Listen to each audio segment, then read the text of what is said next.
अस्सलाम वालेकुम। उम्मीद है आप सब खैरियत से होंगे। लास्ट लेक्चर के अंदर हम लोगों ने रिटर्न्स के बारे में डिस्कशन की थी कि आप किस तरीके से अपने रिटर्न्स को सेलर वेबसाइट के ऊपर और बाइंग वेबसाइट के ऊपर मैनेज कर सकते हैं। आज के लेक्चर में हम एक टॉपिक कवर करने जा रहे हैं और वो टॉपिक है कि अमेज़ॉन का एल्गोरिदम किस तरीके से वर्क करता है।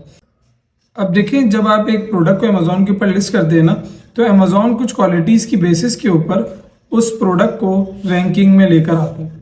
वो क्वालिटीज़ क्या क्या हो सकती हैं कि अगर आपकी प्राइस बहुत ज़्यादा कम है तो अमेज़ॉन आपको पुश कर सकता है।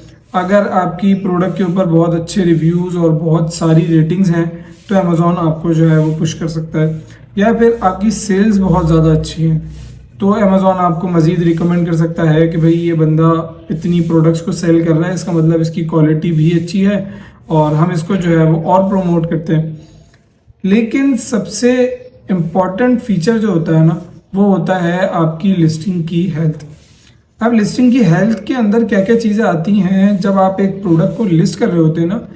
मैं उस तरीके से प्रोडक्ट को लिस्ट करने की बात नहीं कर रहा जिस तरीके से हमने अभी पिछले लेक्चर्स में की।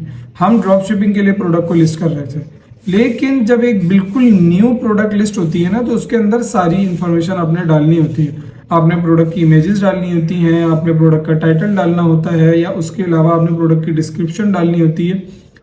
और ये सारी चीज़ें जो है ना, वो आप अपने पास से नहीं डाल सकते। ये अलग अलग से एक प्रॉपर टास्क हैं। आपको इसके लिए कभी कभी अलग से बंदे भी हायर करने पड़ जाते हैं। मतलब एक टाइटल क्रिएट करने के लिए आपको एक बंदा हायर करना पड़ जाएगा। वो प्रॉपर रिसर्च करने के बाद आपका 3 लाइन का एक टाइटल जनरेट करके देगा और आपसे $100 ले जाएगा या $50 ले जाएगा। इसी तरीके से डिस्क्रिप्शन भी प्रॉपर रिसर्च के बाद बनाई जाती है।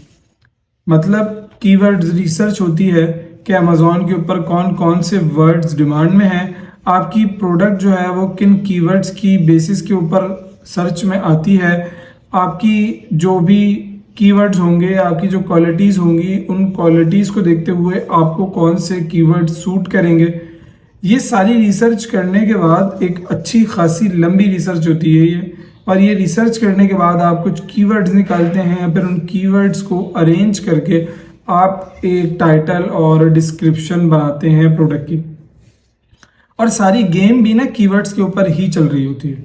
अमेज़ॉन का एल्गोरिदम मेनली अगर आप देखें तो वो कीवर्ड्स के ऊपर काम करता है। अब फर्ज करें कि एक सेम प्रोडक्ट थी, या यही प्रोडक्ट ले लें सामने, जो कि सिलिकॉन स्टोव कवर है।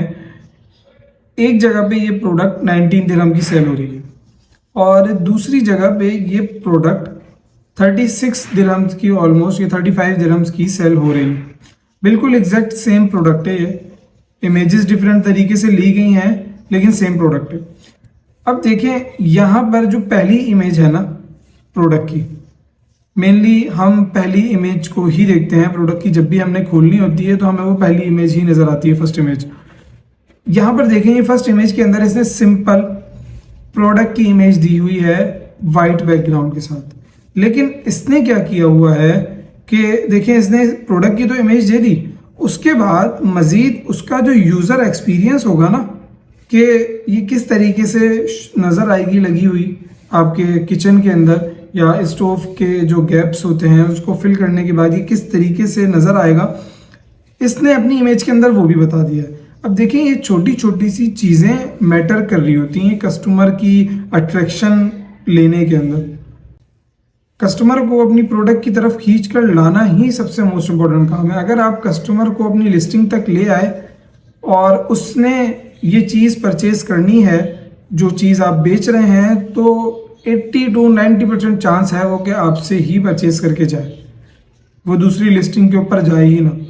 लेकिन आपकी प्रोडक्ट ऐसी होनी चाहिए जो कस्टमर को एंगेज कर सके अपने साथ हर तरीके से। आपकी पिक्चर अच्छी होनी चाहिए, आपका टाइटल अच्छा होना चाहिए, आपकी डिस्क्रिप्शन अच्छी होनी चाहिए। उसके बाद अगर हम टाइटल की बात करें तो इसने लाजमी तौर पे टाइटल के अंदर कुछ कीवर्ड्स यूज़ किए होंगे, जब ये जो है वो सर्चेस के ऊपर आता है। डिस्क्रिप्शन के अंदर भी सेम यही सीन है कि उसने अपनी रिसर्च बहुत अच्छी की होगी और बहुत अच्छे कीवर्ड्स को यूज़ किया होगा, बहुत ऑप्टिमाइज्ड उसने जो है वो अपनी डिस्क्रिप्शन डाली होगी। इसी वजह से देखें, ये प्रोडक्ट 35 दिरहम्स की बिक रही थी और इसका जो BSR है वो 515 है और वही सेम प्रोडक्ट 19 दिरहम्स की सेल हो रही है और उसका जो BSR है वो 2000 के करीब है। मतलब कि 35 दिरहम्स वाली प्रोडक्ट ज़्यादा बिक रही है और 19 दिरहम्स वाली प्रोडक्ट कम बिक रही है। अब एक चीज़ तो मैंने आपको बता दी कि एल्गोरिदम बहुत ज़्यादा मैटर करता है इस चीज़ के अंदर। आपकी जो कीवर्ड्स हैं, उनकी रैंकिंग, आपकी सेल्स, आपकी प्राइस, ये सारी चीज़ें अपनी जगह मैटर करती हैं। एक सीन और है और वो है कस्टमर की मेंटालिटी।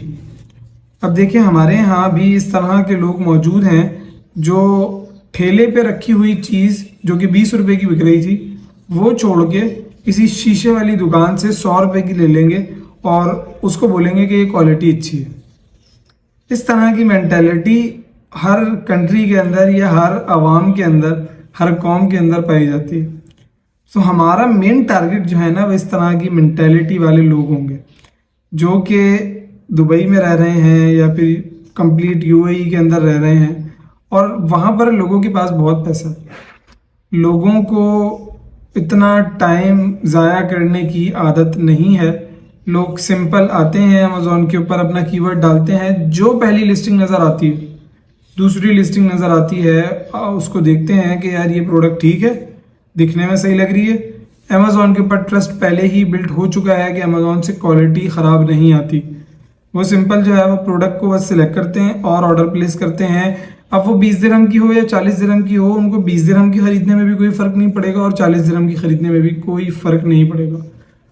अब देखिए ना, आपने अपनी लिस्टिंग पहले से क्रिएट नहीं की, आपने एक रैंक्ड लिस्टिंग के ऊपर सेलिंग करने के लिए अपनी प्रोडक्ट को या अपने स्टोर को लगाया है। सिंपल जैसे ही देखें, ये प्रोडक्ट है, ये अमेज़ॉन चॉइस के अंदर आती है प्रोडक्ट और इसका BSR मैं आपको दिखा चुका हूं कि 515 इसका BSR है।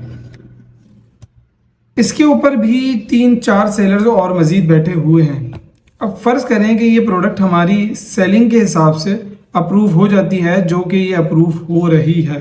अगर आप देखें प्राइस डिफरेंस आपको मिल गया। यहाँ पर 19 की बिक रही है, यहाँ पर 35 की बिक रही है। ब्रांड नेम देख लेंगे हम, लिंडाज एसेंशियल करके इस ब्रांड का नेम है और FBA सेलर को हमने देख लिया कि यार ये ब्रांड खुद तो नहीं बैठा हुआ, कोई FBA सेलर बैठा हुआ है। FBA सेलर के बाद हमें कम से कम नीचे 3 FBM सेलर्स चाहिए और ये देखें यहाँ पर हमें 3 FBM सेलर्स मिल रहे हैं, 1, 2 और ये तीसरा। उसके बाद हम BSR अगर इसका देखें तो इसका BSR अंडर 5000 है, बल्कि अंडर 1000 है यहाँ पर। तो अब ये प्रोडक्ट हमारे क्राइटेरिया के हिसाब से बिल्कुल अप्रूव है। हम इस प्रोडक्ट को जब लिस्ट करेंगे, 35 दिरहम की ये अभी सेल हो रही है, हम इसको लिस्ट कर देंगे 33 की प्राइस के ऊपर। अब देखें, आपने सिंपल इसका एसएन डालना होगा और आप इसी लिस्टिंग के ऊपर आकर बैठ जाएंगे। आपको प्रोडक्ट को रैंक करने की ज़रूरत नहीं पड़ी, ना ही उसकी एडवर्टाइजमेंट करने की ज़रूरत पड़ी। एक रैंक्ड प्रोडक्ट थी पहले से, वो कीवर्ड्स के ऊपर पहले से रैंक थी, उसके ऊपर वर्किंग हो चुकी थी, उसकी एडवर्टाइजमेंट हो चुकी थी। आप सिंपल जाएंगे और आप इस लिस्टिंग के ऊपर बैठ जाएंगे। जब बाय बॉक्स आप इससे ले लेंगे, इस सेलर से, अभी 35 दिरहम्स इसकी प्राइस है और बाय बॉक्स है इस सेलर के पास। जब आपकी प्राइस हो जाएगी 33 और आप आ रहे होंगे अदर सेलर्स के अंदर और आपकी प्राइस जब इससे कम है, तो जाहिर सी बात है कि बाय बॉक्स आपके पास आएगा। वो अगर आपके अकाउंट की हेल्थ भी अच्छी है तो आपके पास चांसेस और ज़्यादा इंक्रीज हो जाएंगे, वरना इतना इशू नहीं होता। मेनली आपकी प्राइस ही कंसिडर की जाती है। अगर आपने इससे अपनी प्राइस कम कर दी, फर्ज कर लें कि आपने 35 भी नहीं 30 कर दी, 5 दिरहम्स का डिफरेंस इनफ होता है बाय बॉक्स छीनने के लिए। आपने 5 दिरहम्स इसकी प्राइस कम की, तब भी आपको ऑलमोस्ट 35% प्रॉफिट या 30% प्रॉफिट बचेगा। ये 19 दिरहम्स की यहाँ पर सेल हो रही है, फ्री डिलीवरी ये हमें दे रहा है। हम 30 दिरहम की सेल करते हैं, 15% अमेजोन ले जाएगा, मतलब 3-4 दिरहम अमेजोन ले जाएगा। आपको आराम से 7-8 दिरहम तो प्रोडक्ट के ऊपर बच रहे हैं ना, और इस प्रोडक्ट के ऊपर डेली के 4-5 ऑर्डर आते होंगे कम से कम। तो इसलिए आपको कुछ करने की ज़रूरत नहीं पड़ी। आप सिंपल पहले से एक रैंक्ड प्रोडक्ट के ऊपर गए और उसको लिस्ट करके बैठ गए सेल करने के लिए, और आपके पास ऑर्डर्स आना शुरू हो गए। अब देखें, सबसे पहले तो आपको एक ये एडवांटेज मिल गया कि आप पहले से एक रैंक्ड प्रोडक्ट के ऊपर जाकर सेल करने के लिए बैठ रहे हैं। आपको उस प्रोडक्ट की एडवर्टाइजमेंट करने की ज़रूरत नहीं पड़ी, ना ही उसको लिस्ट करने की ज़रूरत पड़ी, पीपीसी कैंपेन्स आपने नहीं चलाई, आपने ब्लीडिंग तक नहीं की, आपने कुछ भी नहीं किया और पहले से आपको रैंक्ड एक प्रोडक्ट मिली और आप उसके ऊपर सेल करने के लिए बैठ गए। सिंपल उसका एसेंट डाला और उस प्रोडक्ट को सेल करने के लिए बैठ गए। ठीक है। दूसरा एडवांटेज आपको ये मिला कि हो सकता है कि ये प्रोडक्ट पहले से ही कीवर्ड्स के ऊपर रैंक्ड हो, मतलब जो भी कीवर्ड्स इन डिमांड हो अमेजोन के ऊपर इस प्रोडक्ट से रिलेटेड, उनके ऊपर ये पहले से ही रैंक्ड हो। तीसरा आपको एडवांटेज मिल सकता है कस्टमर के माइंडसेट का। हो सकता है कस्टमर इस तरह की मेंटालिटी रखने वाला हो कि भाई प्रोडक्ट की प्राइस ज़्यादा है तो उसकी क्वालिटी अच्छी होगी, ज़्यादा प्राइस वाली ही प्रोडक्ट खरीदनी है, और इस तरह की मेंटालिटी नॉर्मली देखने को मिल जाती है। तो ये कोई अनोखी चीज़ नहीं है, हम इसी तरीके से काम कर रहे थे और इसी तरह की मेंटालिटी के लोग हमारा मेन टारगेट होते हैं। तो इन सारे एडवांटेजेस की बेसिस पे आपको प्रोडक्ट के ऊपर ऑर्डर आने के चांसेस होते हैं। उम्मीद है आपकी कन्फ्यूजन्स जो है वो दूर हो गई होंगी। आज के लेक्चर को हम यहीं पे स्टॉप करते हैं, मिलते हैं आपसे नेक्स्ट लेक्चर के अंदर। तब तक के लिए अपना ख्याल रखिएगा। अल्लाह हाफिज़।